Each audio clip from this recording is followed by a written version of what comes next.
Welcome to speed news దండోరా.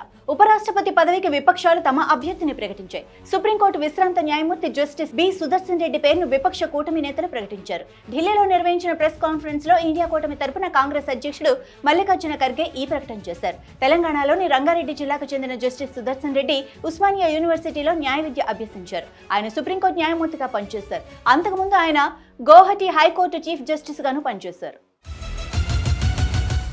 తెలంగాణ రైతులకు urea సరఫరా విషయంలో కేంద్రంలోని బీజేపీ ప్రభుత్వం నిర్లక్ష్య వివక్షపూరిత వైఖరి ప్రదర్శిస్తోందని సీఎం రేవంత్ రెడ్డి ఆగ్రహం వ్యక్తం చేశారు. ఈ మేరకు సీఎం ఎక్స్ వేదికగా కేంద్ర ప్రభుత్వంపై విమర్శలు చేశారు. రాష్ట్ర రైతాంగానికి అవసరం మేరకు యూరియా సరఫరా చేయకుండా కక్షపూరిత వైఖరి ప్రదర్శిస్తున్న మోడీ సారథ్యంలోని కేంద్ర ప్రభుత్వం మొండి వైఖరిని, మోసపూరిత వైఖరిని ఎండగడుతూ తెలంగాణ కాంగ్రెస్ ఎంపీలతో గొంతు కలిపి పార్లమెంటు వేదికగా తెలంగాణ రైతుల పక్షాన నిలిచి ప్రియాంక గాంధీకి హృదయపూర్వక ధన్యవాదాలు అని ట్వీట్ చేశారు.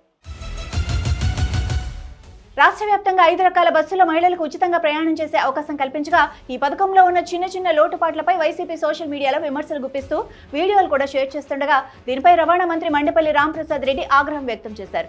మహిళలకు ఉచిత ప్రయాణం కల్పిస్తున్న స్త్రీ శక్తి పథకం ప్రభుత్వానికి భారం కాదని, బాధ్యత అని రవాణా మంత్రి తెలిపారు. ఆనందించే ప్రతి పథకాన్ని అవహేళన చేయటమే వైసీపీ పనిగా పెట్టుకుందన్నారు. దిగ్విజయంగా అమలవుతున్న స్త్రీ శక్తి పథకాన్ని చూసి కడుపు మంటతో ఓర్వలేకపోతుందన్నారు. సిటీలో గణేష్ ఉత్సవాలపై హైదరాబాద్ ఇన్ఛార్జ్ మంత్రి పొన్నం ప్రభాకర్ రెడ్డి సమీక్ష సమావేశం నిర్వహించారు. రాష్ట్ర రాజధానిలో గణేష్ ఉత్సవాలు అంగరంగ వైభవంగా జరుపుకోవాలని, ప్రజల సహకారంతో గణేష్ ఉత్సవాలు హైదరాబాద్ లో ఘనంగా జరుపుకుంటామన్నారు. అధికారులు గణేష్ ఉత్సవాలకు ఎలాంటి ఇబ్బందులు లేకుండా చూసుకోవాలన్నారు. గత సంవత్సరం ముఖ్యమంత్రి గణేష్ ఉత్సవాలకు మండపాలకు ఉచిత విద్యుత్ అందించారన్నారు. R&B, GHMC, revenue, police, health, విద్యుత్ అన్ని విభాగాలు సమన్వయం చేసుకుని పనిచేయాలని ఆదేశించారు.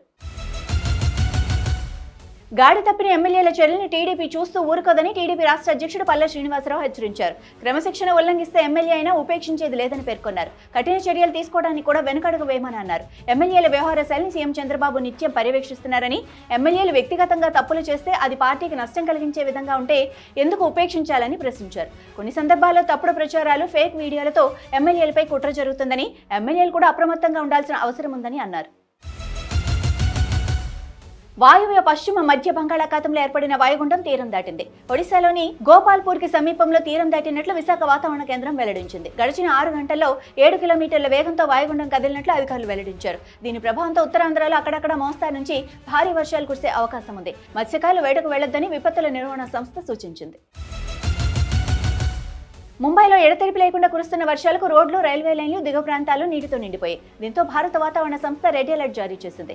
వాతావరణం అనుకూలంగా లేనందున ముంబైలోని ఛత్రపతి శివాజీ మహారాజ్ అంతర్జాతీయ విమానాశ్రయంలో విమానాల రాకపోకలకు అంతరాయం ఏర్పడింది. దీనివల్ల దాదాపు 250కి పైగా విమాన సర్వీసులపై ప్రభావం పడినట్లు అధికారులు పేర్కొన్నారు. ఉదయం 9 గంటల నుంచి 9 గంటల 50 నిమిషాల ప్రాంతంలో 8 విమానాలను దారి మళ్లించినట్లు తెలిపారు. విమాన సర్వీసులు సగటున 45 నిమిషాల పాటు ఆలస్యంగా నడుస్తున్నట్లు వెల్లడించారు.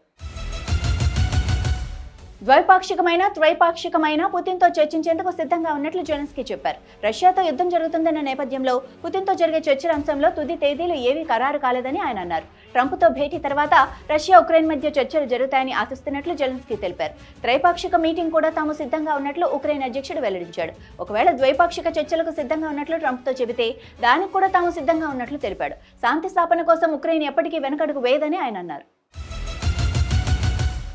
గత కొన్ని సంవత్సరాలుగా భారతదేశం, చైనా మధ్య ఎదురైన ఎదురు దెబ్బలు ఇరు దేశాల ప్రజలకు మంచిది కాదని చైనా విదేశాంగ మంత్రి వాంగ్ యీ అన్నారు. సరిహద్దు సమస్యపై 24వ రౌండ్ ప్రత్యేక ప్రతినిధి స్థాయి చర్చల సందర్భంగా న్యూఢిల్లీలో మాట్లాడుతూ 2024 అక్టోబర్లో కజాన్లో అధ్యక్షుడు జిన్పింగ్ మరియు ప్రధానమంత్రి నరేంద్ర మోడీ మధ్య జరిగిన సమావేశం ద్వైపాక్షిక సంబంధాల అభివృద్ధికి దిశానిర్దేశం చేసిందని, సరిహద్దు సమస్యలు పరిష్కరించే ప్రయత్నాలకు కొత్త ఊపునిచ్చిందని ఆయన పేర్కొన్నారు. గత సంవత్సరం జరిగిన 23వ రౌండ్ చర్చలు కొత్త ఏకాభిప్రాయానికి దారితీశాయని వాంగ్ అన్నారు. ఇతర రాష్ట్రాలకు చెందిన వ్యక్తులు తమ రాష్ట్రంలో పర్యటించడంపై అస్సాం ముఖ్యమంత్రి హిమంత బిశ్వ శర్మ కీలక వ్యాఖ్యలు చేశారు. దేశంలోని వివిధ ప్రాంతాల నుంచి కొత్త వ్యక్తులు రాష్ట్రాన్ని సందర్శిస్తున్నారని, సున్నిత అంశాలపై రాజకీయం చేస్తే అరెస్టు చేస్తామని హెచ్చరించారు. కేరళ, ముంబై, ఢిల్లీ ఇలా ఎక్కడి వారైనా నిబంధనలకు లోబడి నడుచుకోవాలని స్పష్టం చేశారు. రాష్ట్రంలో పర్యటించే కొందరిపై నిఘా ఉంచామని, NRC అప్డేషన్ సమయంలోనూ కొందరు అలజడులు సృష్టించడానికి ప్రయత్నించారన్నారు. నిబంధనలు అతిక్రమించి హద్దులు దాటి ప్రవర్తిస్తే అరెస్టు చేస్తామని సీఎం హిమంత్ శర్మ పేర్కొన్నారు. వివేక హత్య కేసుపై సుప్రీంకోర్టులో విచారణ జరిగింది. జస్టిస్ సుందరేశన్, జస్టిస్ ఎన్కే సింగ్ల ధర్మాసనం విచారణ చేపట్టింది. వివేక కుమార్తె సునీతతో పాటు అల్లుడు నర్రెడ్డి రాజశేఖర రెడ్డి, అప్పటి సిబిఐ విచారణాధికారి రామ్ సింగ్ పై పెట్టిన కేసులను క్వాష్ చేస్తామని ధర్మాసనం పేర్కొంది. వివేక కుమార్తె సునీత తరపున న్యాయవాది సిద్ధార్థ లూత్రా వాదనలు వినిపించారు. అవినాష్ సహా ప్రధాని నిందితులు బెయిల్ రద్దు చేయాలని కోరారు. సుప్రీంకోర్టు గడువు వల్లే దర్యాప్తు ముగించినట్లు సిబిఐ చెబుతోందని లూత్రా వివరించారు. వివేక హత్య కేసులో మరింత లోతుగా దర్యాప్తు అవసరం ఉందని పేర్కొన్నారు. ఇవి ఇప్పటివరకు ఉన్న స్పీడ్ న్యూస్ దండోరా. చూస్తూనే ఉండండి అభినవ్ భారత్.